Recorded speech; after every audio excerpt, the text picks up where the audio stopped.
नमस्कार दोस्तों, welcome back to curious for the daily dose of Indian football. And सबसे पहले बात करते हैं यहाँ पे भाई एएफसी एशियन कप के रिगार्डिंग अपडेट निकल के आ रहा है कि एएफसी ने इस बार यहाँ पे 26 मेंबर की फाइनल स्क्वाड अलाउ की है रादर देन ट्रेडिशनल 23 मेंबर की जो हमें किसी भी टूर्नामेंट में स्क्वाड देखने को मिलती है। क्योंकि यहाँ पे काफी सारे कोचेस ने एएफसी से रिक्वेस्ट की थी कि भाई हमने लास्ट ईयर भी फीफा वर्ल्ड कप में देखा था कि जब मिड सीजन आप इतना बड़ा टूर्नामेंट करते हो तो इन प्लेयरों की इंजरी का एक रिस्क वो रहता है। एंड उसके चलते यहाँ पे एएफसी ने उस रिक्वेस्ट को एक्सेप्ट कर लिया है। तो इस बार आप फाइनल स्क्वाड है वो यहाँ पे 26 मेंबर की लेके जा सकते हैं। एंड उसी के साथ हमारी जो टीम हमारी जो ग्रुप है इंडिया की ग्रुप, उसके जो टॉप कंटेंडर है यहाँ पे ऑस्ट्रेलिया, उन्होंने अपनी जो फाइनल 26 मेंबर की स्क्वाड है वो यहाँ पे कल ही अनाउंसमेंट कर दी है। एंड उनके लिए जो सबसे बड़ा बूस्ट है वो मैथ्यू रायन की वापसी है, उनके गोलकीपर कैप्टन, क्योंकि उन्होंने रिसेंटली यहाँ पे सर्जरी करवाई थी तो माना यह जा रहा था कि might miss Asian cup. But ये उनकी वापसी, I think that's a big big boost for Australian side. अगर बैकलाइन की बात करें तो obviously Aziz Behich and Harry Souttar, I think those two player will be really really crucial. Midfield में भाई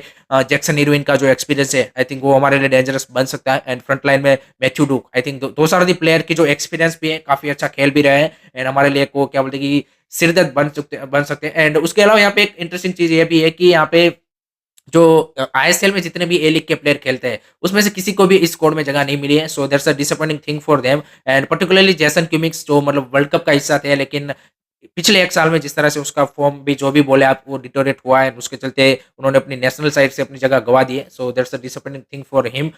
उसके अलावा यहाँ पे इंडिया के कंटेक्ट से अगर आप बात करें तो इंडिया के लिए भी थोड़ा सा कंसर्न है। यहाँ पे अभी भी हमने 50 मैन की प्रोबेबल स्कोर जरूर अनाउंसमेंट की है, लेकिन 26 मैन में जो यहाँ पे सर्टेन प्लेयर क्या बोलते हैं कि लग रहा है कि ये पक्का जाने ही वाले, जैसे सहल, जिक्सन एंड ब्रेंडन फर्नांडिस। लेकिन ये तीनों की अभी देखिए आप उनके क्लब के लिए वापसी नहीं हुई। And less than 1 week left for ISL. And अगर वो यहाँ पे एक भी मैच आईएसएल का नहीं खेलते एंड डायरेक्ट यहाँ पे क्या बोलते हैं कि एशियन कप खेलने उतरते हैं, then I think that's the big big क्या बोलते हैं कि concern for the Indian team. Because आप कितना भी बढ़िया प्लेयर हो, अगर आप इंजरी से वापसी करते हो, you need that match time to get into the groove rhythm, आपकी बॉडी को उसमें आने के लिए। एंड आई थिंक अगर वो नहीं होता तो ऑस्ट्रेलिया जैसे क्रूशियल मैच में ब्रेंडन, सहल, जिक्सन से डायरेक्ट शुरुआत करवाना, आई थिंक वो मेरे हिसाब से तो रिस्की मूव होगा। तो लेट्स सी यहाँ पे उनके रिगार्डिंग कब तक यहाँ पे अपडेट आता है। फाइनल स्कोर हमें बहुत जल्द यहाँ पे देखने को मिलेगी। लेट मी नो गाइस, आप क्या सोचते हो कि अगर इनमें से किसी प्लेयर की इंजरी से रिकवरी नहीं होती तो आप उसको किसके तौर पे रिप्लेसमेंट के तौर में देखते हो, कमेंट सेक्शन में जरूर बताएं।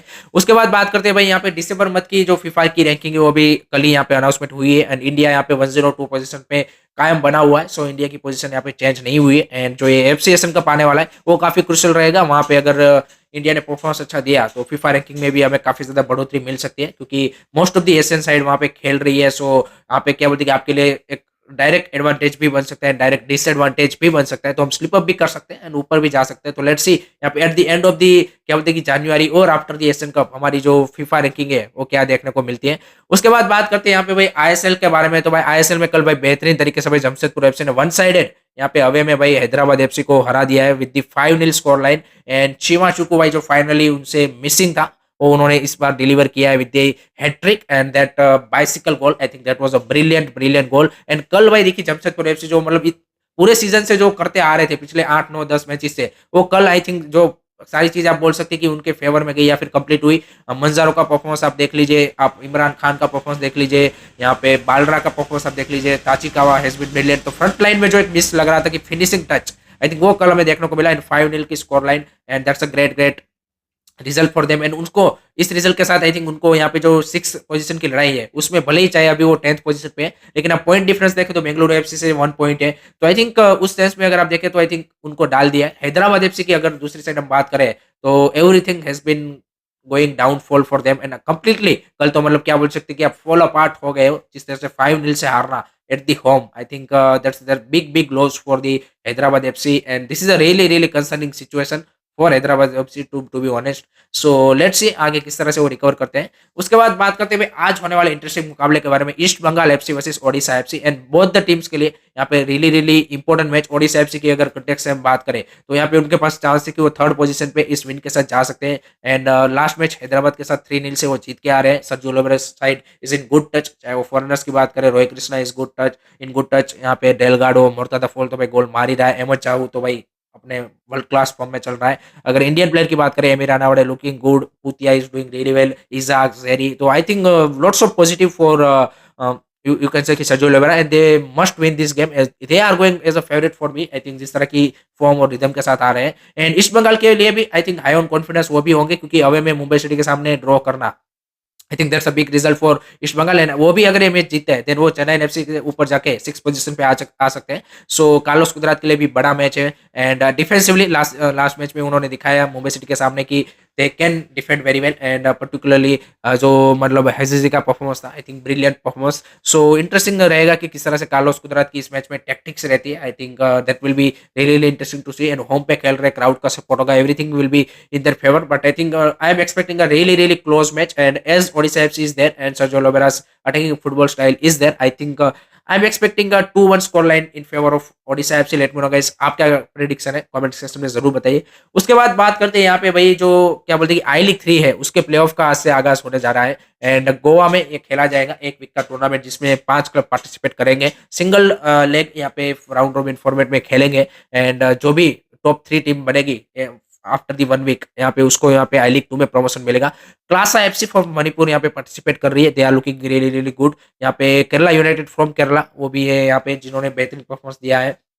उसके अलावा एससी बेंगलुरु है जिनका भी अच्छा परफॉर्मेंस आ रहा है, और गोवा के 2 क्लब है यहाँ पे, traditional club Dempo and SC Goa. So I think काफी इंटरेस्टिंग यहाँ पे बैटल होने वाली है, एंड लेट्स सी यहाँ पे कौन से 3 क्लब हमें यहाँ पे आई लीग 2 में इस सीजन प्रमोट होते हुए देखेंगे। That will B quite interesting thing, and let me know guys आप कौन से 3 क्लब इसमें से देख रहे हो कि जो यहाँ पे नेक्स्ट सीजन यहाँ पे मतलब पर्टिकुलरली आई थिंक 1-2 महीने में ही हमें आई लीग 2 भी स्टार्ट होता हुआ दिख जाएगा। सो उसमें देखने को मिलेंगे।